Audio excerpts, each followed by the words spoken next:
दोस्तों, हर कोई ताजमहल का दीवाना है। हर कोई चाहता है कि वो एक बार ताजमहल जरूर देखे।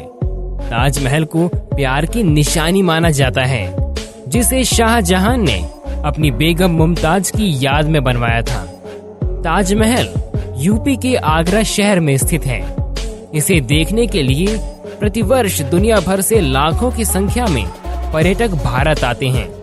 सूरज की रोशनी हो या फिर चांद की चांदनी, ताजमहल हर रोशनी में अलग रंग के साथ खूबसूरत दिखता है। लेकिन दोस्तों, शायद आपको पता नहीं होगा, हम जो देखते हैं वो सिर्फ ताजमहल के ऊपरी हिस्सा है। ताजमहल से जुड़े ना जाने कितने किस्से हैं जो अनसुने हैं और रहस्यमय भी, जिसे बहुत ही कम लोग जानते हैं। तो चलिए आज इस वीडियो में हम आपको ताजमहल के बारे में कुछ ऐसी बातें बताने जा रहे हैं जो शायद आपको भी पता नहीं होगी। जैसे कि ताजमहल को बनाने में 22 वर्ष लगे थे और इसके निर्माण में लगभग 22,000 से भी ज्यादा मजदूरों ने काम किया था। और आप जानकर हैरान हो जाएंगे। तो चलिए वीडियो को शुरू करते हैं। दोस्तों, शायद आपको ये पता होगा, यमुना नदी के किनारे सफेद पत्थरों से निर्मित अलौकिक सुंदरता की तस्वीर ताजमहल न केवल भारत में बल्कि पूरे विश्व में अपनी पहचान बना चुका है। ताजमहल को दुनिया के 7 आश्चर्यों में शामिल किया गया है। दोस्तों, हम ये तो जानते ही हैं कि भारतीय इतिहास के पन्नों में ये लिखा है कि ताजमहल को शाहजहां ने मुमताज के लिए बनवाया था। वो मुमताज से प्यार करते थे। दरअसल इसे शाहजहां और मुमताज का मकबरा माना जाता है। दुनिया भर में ताजमहल को प्रेम का प्रतीक माना जाता है, लेकिन कुछ इतिहासकार इससे इत्तेफाक नहीं रखते। इतिहासकार पुरुषोत्तम ऊक ने अपनी पुस्तक में लिखा है कि शाहजहां ने दरअसल वहां अपनी लूट की दौलत छिपा रखी थी, इसलिए उसे कब्र के रूप में प्रचारित किया गया। दोस्तों, अब आगे बात करते हैं और भी कुछ रोचक अनसुनी कहानियों के बारे में। इतिहासकार पुरुषोत्तम ऊक ने अपनी किताब में लिखा है कि ताजमहल के हिंदू मंदिर होने के 700 से अधिक सबूत मौजूद हैं। पुरुषोत्तम नागेश ऊक ने ताजमहल पर शोध कार्य करके बताया कि ताजमहल को पहले तेजा महल कहते थे। वर्तमान ताजमहल पर ऐसे 700 चिन्ह खोजे गए हैं जो इस बात को दर्शाते हैं कि इसका रिकंस्ट्रक्शन करवाया गया था। वास्तुकाल के विश्वकर्मा वास्तुशास्त्र नामक प्रसिद्ध ग्रंथ में शिवलिंगों में तेज लिंग का वर्णन आता है। ताजमहल में तेज लिंग प्रतिष्ठित था, इसलिए उसका नाम तेजो महल पड़ा था। तेजो महल उर्फ ताजमहल को नागनाथेश्वर के नाम से जाना जाता था, क्योंकि उसके जलहरी को नाग के द्वारा लपेटा हुआ जैसा बनाया गया था। ये मंदिर विशालकाय महल क्षेत्र में था। दोस्तों, पुरुषोत्तम ऊक के अनुसार बादशाहनामा, जो कि शाहजहां के दरबार के लेखा जोखा की पुस्तक है, में स्वीकारोक्ति है कि मुमताज को दफनाने के लिए जयपुर के महाराजा जयसिंह से एक चमकदार बड़े गुंबद वाला विशाल भवन, इमारत आलीशान वो गुंबद लिया गया, जो कि राजा मानसिंह के भवन के नाम से जाना जाता था।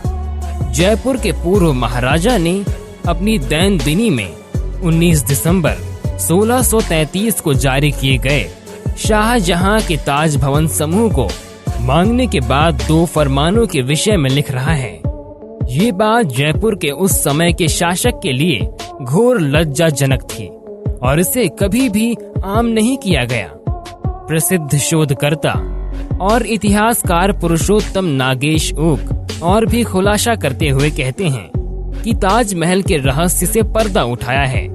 ऊक अनुसार जयपुर राजा से हड़प किए हुए पुराने महल में दफनाए जाने के कारण उस दिन का कोई महत्व नहीं। पुरुषोत्तम अनुसार क्योंकि शाहजहां ने मुमताज के लिए दफन स्थान बनवाया और वो भी इतना सुंदर, तो इतिहासकार मानने लगे कि निश्चित ही फिर उनका मुमताज के प्रति प्रेम होना ही चाहिए। तब तथाकथित इतिहासकारों और साहित्यकारों ने इसे प्रेम का प्रतीक लिखना शुरू कर दिया। उन्होंने उसकी गाथा को लैला मजनू, रोमियो जूलियट जैसा लिखा, जिसके चलते फिल्में भी बनी और दुनिया भर में ताजमहल प्रेम का प्रतीक बन गया। ये झूठ आज तक जारी है। मुमताज से विवाह होने से पूर्व ताजमहल के कई अन्य विवाह हुए थे, अतः मुमताज की मृत्यु पर उसकी कब्र के रूप में एक अनोखा खर्चीला ताजमहल बनवाने का कोई कारण नजर नहीं आता। मुमताज किसी सुल्तान या बादशाह की बेटी नहीं थी। उसे किसी विशेष प्रकार के भव्य महल में दफनाने का कोई कारण नजर नहीं आता। उसका कोई खास योगदान भी नहीं था। उसका नाम चर्चा में इसलिए आया क्योंकि युद्ध के रास्ते के दौरान उसने एक बेटी को जन्म दिया था और वो मर गई थी।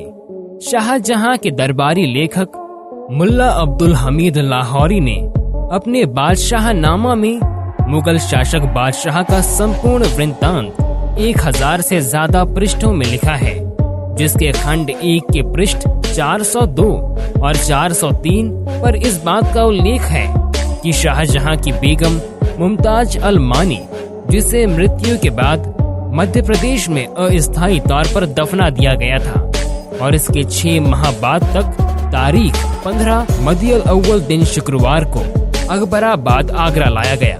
फिर उसे महाराज जयसिंह से लिए गए आगरा में स्थित एक असाधारण रूप से सुंदर और शानदार भवन इमारत आलीशान में पुनः दफनाया गया। लाहौरी के अनुसार राजा जयसिंह अपने पुरखों की इस आलीशान मंजिल से बेहद प्यार करते थे, पर बादशाह के दबाव में वे इसे देने के लिए तैयार हो गए थे। इस बात की पुष्टि के लिए यहाँ ये बताना अत्यंत आवश्यक है कि जयपुर के पूर्व महाराज्य के गुप्त संग्रह में वे दोनों आदेश अभी तक रखे हुए हैं, जो शाहजहां द्वारा ताज भवन समर्पित करने के लिए राजा जयसिंह को दिए गए थे। तो दोस्तों, ये था इतिहासकार पुरुषोत्तम नागेश ओक की पुस्तक ताजमहल तेजो महल शिव मंदिर है से कुछ अनसुने किस्से ताजमहल के बारे में। तो दोस्तों, वीडियो कैसा लगा कमेंट करके जरूर बताइए। वीडियो अच्छी लगी हो तो इसे लाइक और शेयर जरूर करें।